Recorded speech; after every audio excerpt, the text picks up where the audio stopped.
Hello welcome friends. Last lecture में हमने discuss करा था कूलॉम्स लॉ के बारे में, जो कुछ इस तरीके से आया था।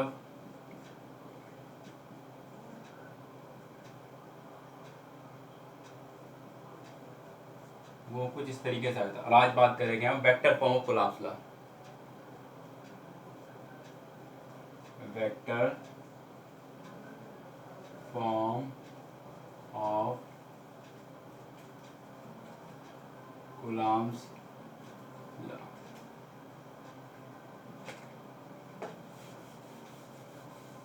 आपको पता है फोर्स एक वेक्टर क्वांटिटी है। लास्ट टॉपिक पे कूलॉम्स लॉ जब हमने पढ़ा तो हमने बताया कि दो बॉडी के बीच जो चार्ज है उनके बीच जो फोर्स लगता वो कितना होता। लेकिन फोर्स एक वेक्टर क्वांटिटी है तो मैग्नीट्यूड के साथ साथ इसमें डायरेक्शन भी चाहिए, तो इसलिए कूलॉम की वेक्टर फॉर्म बना दी गई, कूलॉम्स लॉ की वेक्टर फॉर्म। जो ये है कूलॉम के नियम का सदिश रूप, इसकी हिंदी है vector form of Coulomb's law, Coulomb के नियम का सदिश रूप। बात करते हैं। कोई दो पॉइंट चार्ज ये रखें, प्लस Q1 प्लस Q2, दो चार्ज लगे, पॉइंट चार्ज है, इनके बीच डिस्टेंस है r। क्योंकि दोनों प्लस चार्ज हैं, दोनों लाइक चार्ज हैं, तो क्या करेंगे, रिपेल टू ईच अदर, दोनों एक दूसरे को रिपेल करेंगे, प्रतिकर्षित करेंगे। इस चार्ज Q1 पर इस चार्ज Q2 की वजह से कुछ फोर्स लगेगा, उस फोर्स को हमने बोल दिया है F12। और इस चार्ज Q2 पर इस चार्ज Q1 की वजह से भी इस पर एक फोर्स लगेगा और उस फोर्स को हमने बोला है F21। अभी F1 है 12, इसे कैसे पढ़ेंगे। F12 इस चार्ज Q1 पर चार्ज Q2 की वजह से जो फोर्स लग रहा है, जो बल लग रहा है, वो है F12। ये लिख रहा हूं मैं, force on charge Q1 due to charge Q2। Charge Q1 के कारण चार्ज Q1 पर लगने वाला बल, फोर्स। इसी तरीके से F21 वो क्या हो जाएगा, force on charge Q2 due to charge Q1। बात कर लेते हैं, फोर्स ऑन चार्ज, पहले वाला Q2 है, पहले 21, तो force on charge Q2 due to charge Q1। Charge Q2 पर लगने वाला बल किसके कारण, चार्ज Q1 के कारण। अब आपने 11th क्लास में एक वेक्टर फॉर्म पढ़ी थी, वेक्टर्स के बारे में डिस्कस करा था। एक इसमें यूनिट वेक्टर होता है, यूनिट वेक्टर जिसकी लेंथ है डायमेंशन 1 मीटर हो, और यूनिट वेक्टर को डिनोट कैसे कर लेते हैं, कैप लगाकर। वो होता क्या है, वेक्टर आर, और इसका आप निकाल दो मैग्नीट्यूड, मॉडुलस, यही तो था। Vector r equal to vector r upon R1। यहाँ बने तो यहाँ पर 2 ले लेंगे। अब बात करते हैं आगे। इसकी डायरेक्शन Q1 से Q2 है तो R12 ले लेंगे। अब बात में इधर से यहाँ तक करूं तो R12 ले लेंगे, R12।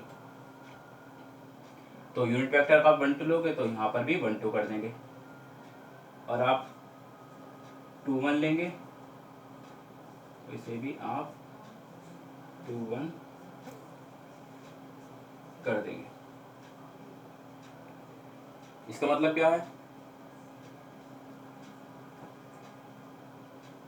मान लो ये दो चार्ज हैं, प्लस ये क्यू और ये क्यू, ये Q1 ये Q2। मान लो इस तरीके से फोर्स लग रहा है। हेड किधर है, हेड है इस साइड, इस साइड Q1 से Q2 की तरफ। तो heading towards from charge Q1 to charge Q2, charge Q1 की तरफ से Q2 की ओर लगने वाला फोर्स, और यह यूनिट वेक्टर डिस्टेंस।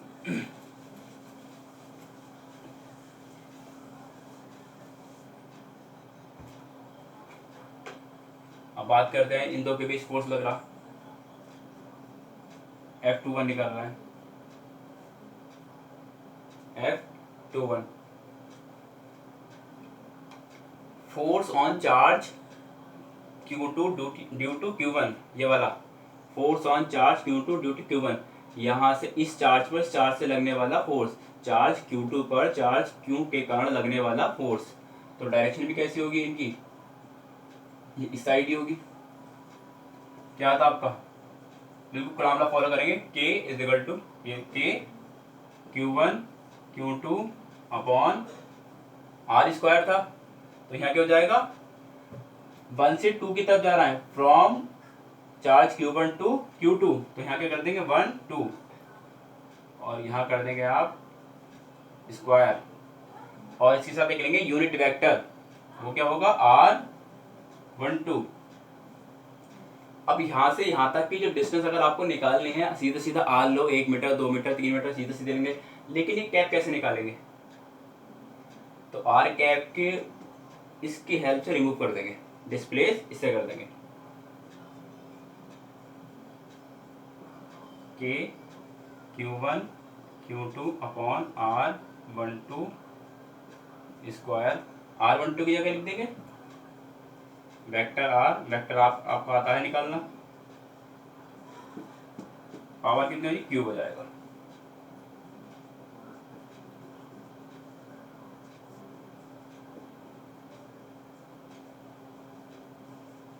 यह आपके vector form of Coulomb's law.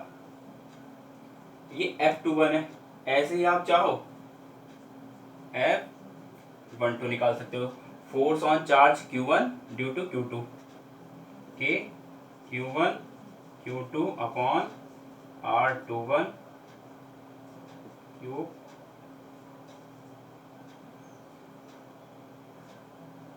यहाँ भी आप चाहो तो यहाँ भी 2 1 कर दो, यहाँ 1 2 है, यहाँ भी 1 2 कर दो, यहाँ 1 2 है, यहाँ भी 1 2 कर दो।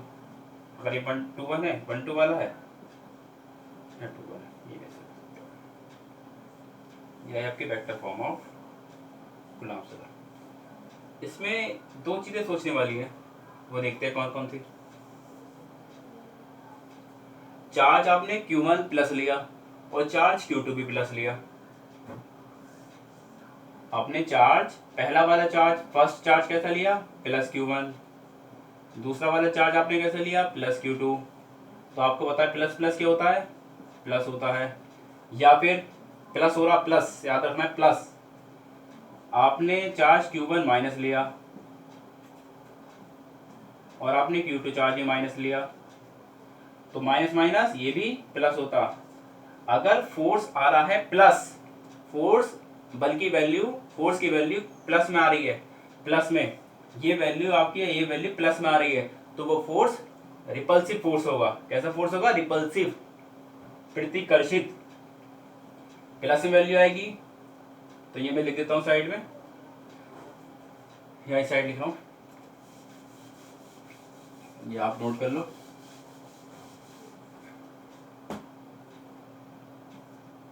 If capital F is equal to plus value, अगर ये प्लस में आती, then force will be repulsive nature, मतलब प्रतिकर्षित, जो दूर भगाते फोर्स एक दूसरे को, यानी प्रतिकर्षित। और अगर एक प्लस लिया दूसरा माइनस ले लिया, तब क्या में आएगा, ये माइनस में आएगा। या फिर ये वाला माइनस ले लिया, ये वाला प्लस ले लिया, अब भी कैसा है, माइनस, मतलब एक प्लस और एक माइनस हो। अनलाइक चार्ज आपको पता क्या करते हैं, अट्रैक्ट टू ईच अदर। अगर F1 या F21 की वैल्यू, F12 या F21 की वैल्यू नेगेटिव आ रही है, तो फोर्स कैसा होगा, अलग अलग चार्ज है, एक प्लस चार्ज माइनस चार्ज है, तो फोर्स अट्रैक्टिव नेचर का होगा। If negative then force will be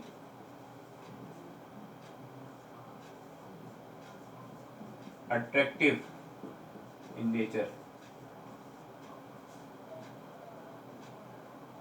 attractive force होगा। ये तो बात हुई 2D वाली। अगर आ जाए 3D में, कोई बॉडी रखी है मान लो, जैसे 3D की बात कर लेते हैं, ये मार्कर भी 3D है, ये आप समझने के लिए, मेरी पूरी बॉडी 3D है, लेंथ भी है, मतलब इस साइड भी हो, एक्स वाई जेड तीनों डायरेक्शन में हो, 3D। जैसे ह्यूमन है, इंसान है, वो कौन सी डायरेक्शन चलता, वो दो, या तो एक्स या तो ऐसे चल सकता है वो, यहाँ मैं बता रहा हूँ, या तो वैसे चल सकता, इधर चले जाएगा या इधर चले जाएगा, ये हो गई बंडी, वन डायरेक्शन। या फिर आगे पीछे, मतलब ईस्ट वेस्ट या north south, east west, east west ये कोई एक डायरेक्शन, नॉर्थ साउथ ये कोई 2 डायरेक्शन। लेकिन हम 3 डायरेक्शन में चल सकते हैं, मतलब हम 3D में मोशन नहीं कर सकते। लेकिन कोई बर्ड वो 3D में कर सकता है, वो ऊपर भी जा सकता और नीचे भी, लेकिन हम ऊपर नहीं जा सकते। तो ऐसे अगर कोई बॉडी 3D में है तो उसके बीच क्या फोर्स लगेगा, उसके बारे में देखते हैं।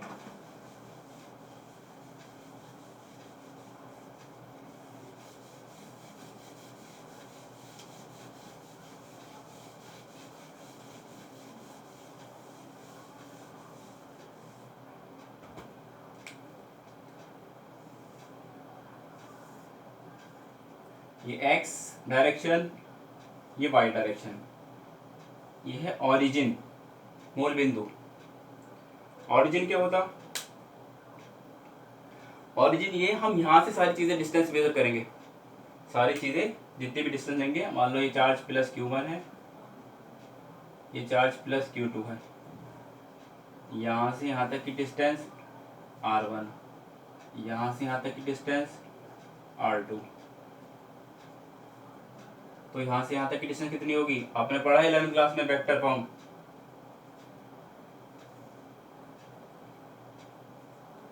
R12 vector. ऑरिजिन आपको पता है, नहीं पता है तो फिर मैं एक बार एक्सप्लेन कर देता हूँ आपको।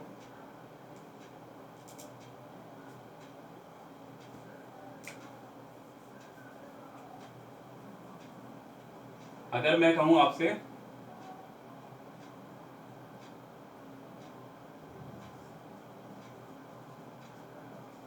कुतुब मीनार दूर है या पास है, कुतुब मीनार दूर है या पास है, तो कुछ बच्चे कह देंगे दूर है, कुछ बच्चे कह देंगे पास है।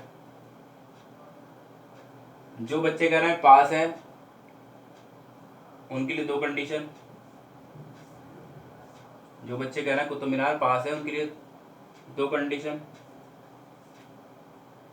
कौन कौन सी, जो बच्चे पक रहा है पास है, अगर मैं खड़ा हूँ मुंबई में तो कुतुब मीनार पास है या दूर है, अब भी नहीं बता सकते। अब दूसरी चीज से कंपेयर करके देते हैं। मान लो यहाँ लिख रहा हूँ मैं रेड फोर्ट, अब पूरी पिक्चर आती समझ में। कुतुब मीनार दूर है या पास, अब बताने कहाँ से दूर है, जहाँ से आप मेजर करेंगे उसे बोलते हैं ओरिजिन। अब मैं पूछूँ मुंबई से कुतुब मीनार दूर है पास है, कंपेयर करो रेड फोर्ट से, तो आप लाल किले से कंपेयर करोगे तो कहोगे हाँ लाल किले से तो कुतुब मीनार पास है, लेकिन मुंबई से दूर है। तो जहाँ से आप मेजर करें डिस्टेंस तो बोलते हैं ओरिजिन। क्या बोलते हैं, ओरिजिन। आगे बात करेंगे, अब देखते हैं।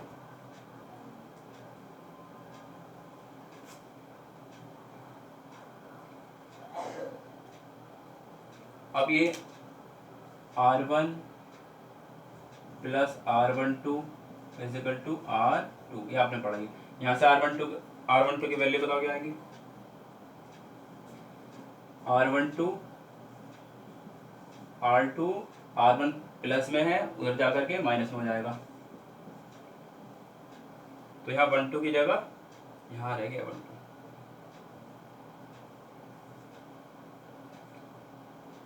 यहाँ R12 की जगह ये वैल्यू रख देंगे।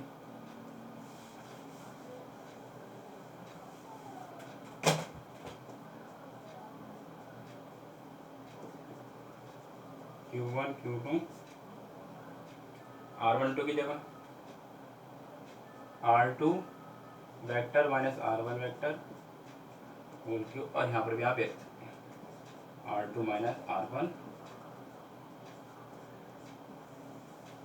ये आपकी होगी exist vector form of Coulomb's law. ये एग्जाम में कभी कभी ऐसे पूछ ली जाती है, write down the vector form of Coulomb's law. Coulomb's law की वेक्टर फॉर्म लिखो सीधे 1 मार्क्स के लिए, तो आपको ये लिख देना है। कभी कभी ड्राइव करवा देगा। कूलॉम के नियम का सदिश रूप लिखिए, सीधा ही लिख देना है, 1 मार्क्स में आए तो। आगे बात करते हैं।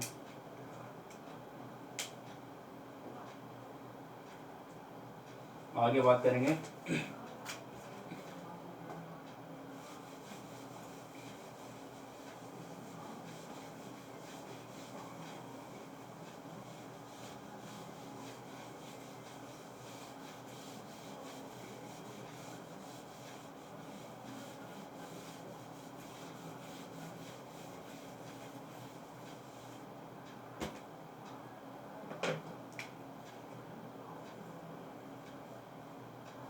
सुपरपोजिशन प्रिंसिपल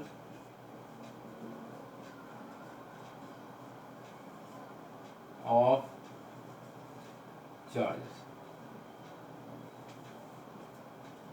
या फिर इसका दूसरा नाम आता है force due to multiple charges.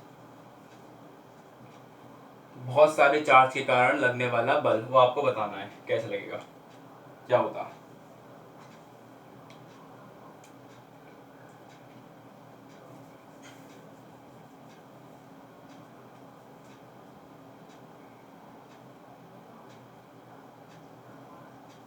ये मान लो प्लस क्यू चार्ज है, प्लस Q1, ये प्लस क्यू कुछ भी ले लो, ये माइनस Q2 चार्ज है। फोर्स कैसे लगेगा आपको पता है, फोर्स लगेगा लाइन ज्वाइनिंग, लाइन से होता हुआ, एक प्लस है और एक माइनस है। फोर्स कौन सा लगेगा, अट्रैक्टिव फोर्स, आकर्षित बल। ये मान लो ये लग रहा और ये लग रहा। अगर मैं आपसे पूछूं कि बताओ इस चार्ज Q1 पर इस Q2 की वजह से कितना बल लगेगा, कितना फोर्स लगेगा, तो आप सीधे बता देंगे F12। या फिर मैं कहूँ इस चार्ज Q2 पर इस चार्ज Q1 के कारण कितना बल लगेगा, वो आप सीधे बता सकते हैं F21। मान लो ये दो दोस्त हैं, दो दोस्त के लिए आप मान लो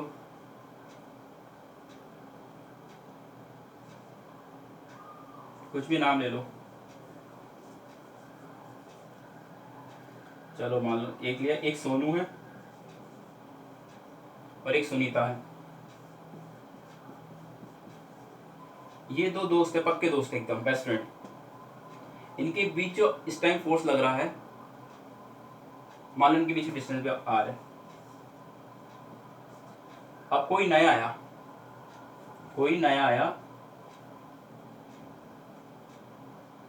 -Q3। अब वो एक लड़की और आई, उसने कहा सोनू से हमसे भी दोस्ती करो। चलो ठीक है, इसका नाम अनीता। तो ये माइनस ये प्लस, कैसा फोर्स लगेगा? लाइन ज्वाइनिंग अट्रैक्टिव फोर्स लगेगा।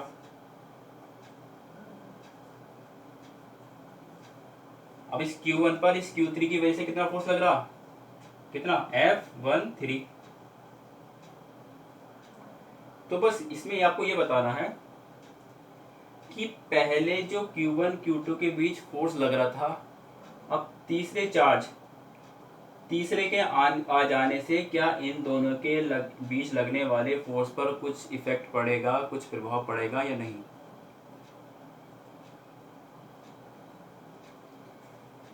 तो क्या होगा? ये प्रिंसिपल बताता है हमें कि कोई भी दो चार्ज हैं, अगर उनके बीच जो फोर्स लग रहा है, कोई तीसरा चार्ज आ जाए या चौथा चार्ज आ जाए, तो उनके बीच लगने वाला बल पर कोई इफेक्ट नहीं पड़ता। मतलब इनकी जो पहले दोस्ती थी, किसी तीसरे के आ जाने पर इनकी दोस्ती पे कुछ प्रभाव नहीं पड़ेगा। जैसे इनकी पहली दोस्ती थी, अभी बाद में भी वैसे ही दोस्ती है, वैसे इनकी भी कैसी है? फ्रेंडशिप है। तो एक चार्ज और ले लो, Q4 Q5, तो कितनी चार्ज आ जाए, इनके बीच जो फोर्स लग रहा है उस फोर्स पर जो पहले फोर्स था बाद में वही फोर्स है। लेकिन इसमें क्या होगा? इसमें देखो एक फोर्स इधर लग रहा है, एक फोर्स इधर लग रहा है, तो इसका रिजल्टेंट कितना बीच में आएगा। इसमें जो पहला फोर्स था इन दो के बीच, वो फोर्स तो नहीं बदला, लेकिन इसका जो नेट फोर्स है, रिजल्टेंट फोर्स है, कुल बल, वो बदल जाएगा। इनके बीच क्या होगा? मैग्नीट्यूड है वो तो वही रहेगा, लेकिन डायरेक्शन चेंज जाएगी। वो बताता है क्या? Superposition principle. अब देख लो वो क्या है।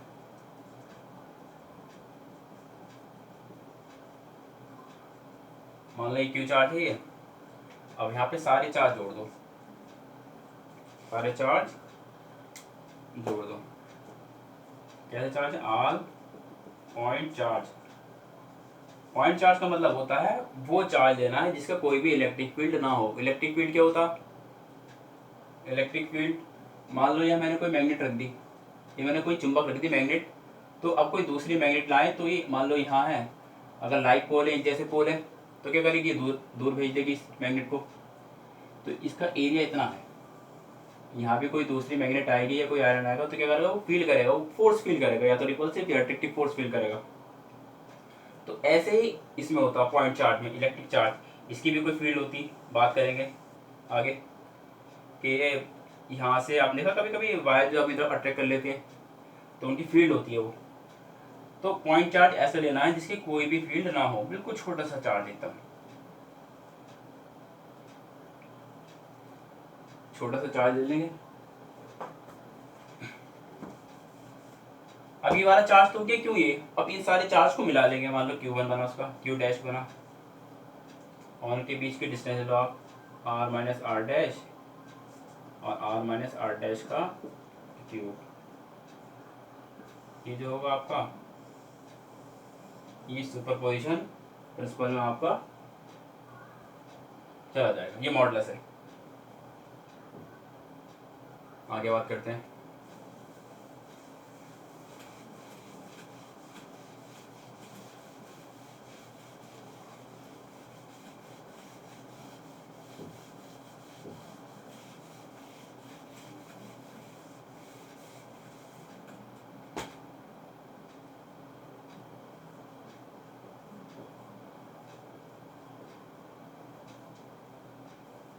डिफरेंस बिटवीन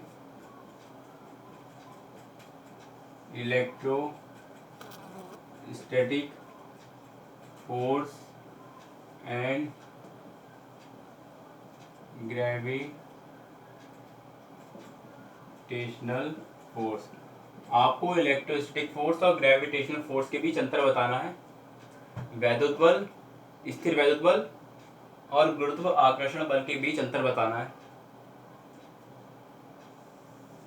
एक तरफ इलेक्ट्रोस्टैटिक फोर्स लिख देते हैं EF, और एक तरफ ग्रेविटेशनल फोर्स GF। वैद्युत बल, स्थिर वैद्युत बल, और यह गुरुत्वाकर्षण बल। अंतर और ये डिफरेंस देख लेते हैं, सिमिलरिटी दोनों के साथ बात कर लेते हैं।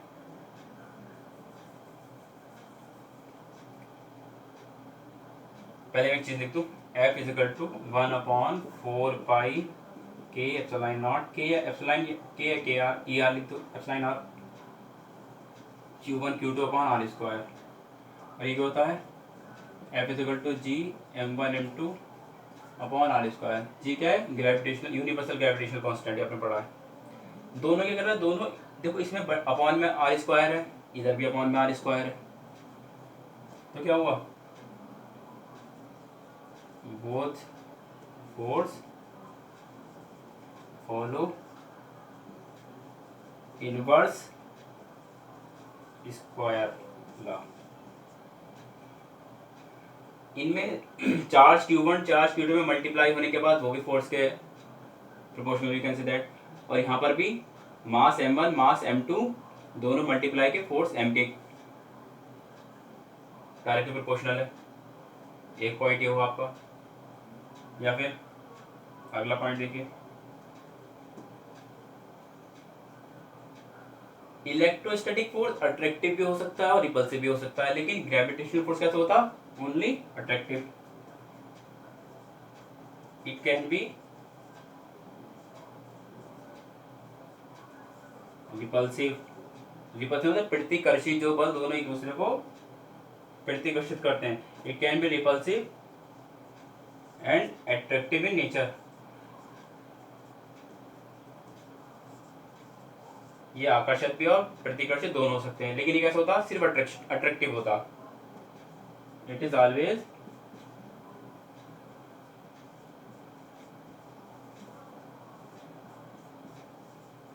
अट्रैक्टिव। आगे बात करते हैं, next point,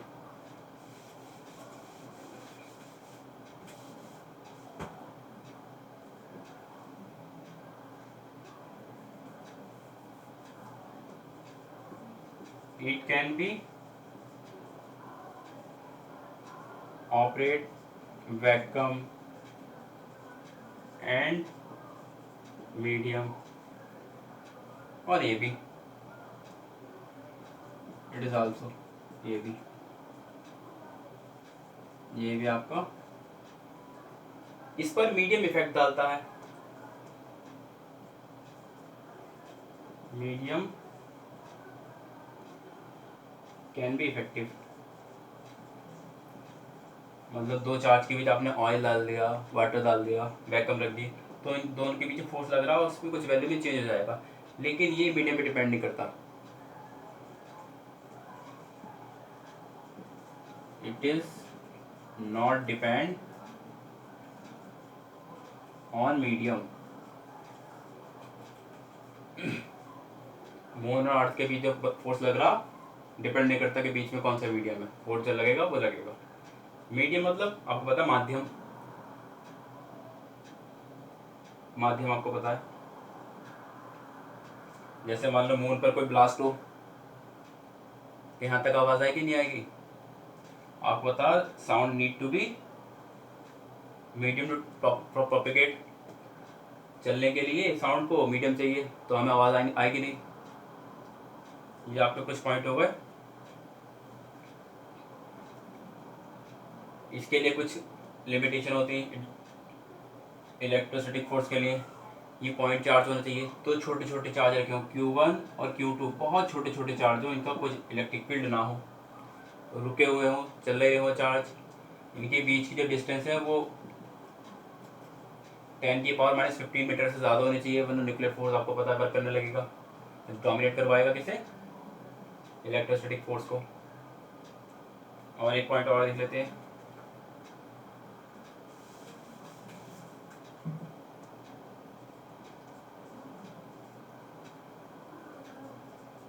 electrostatic force is more stronger than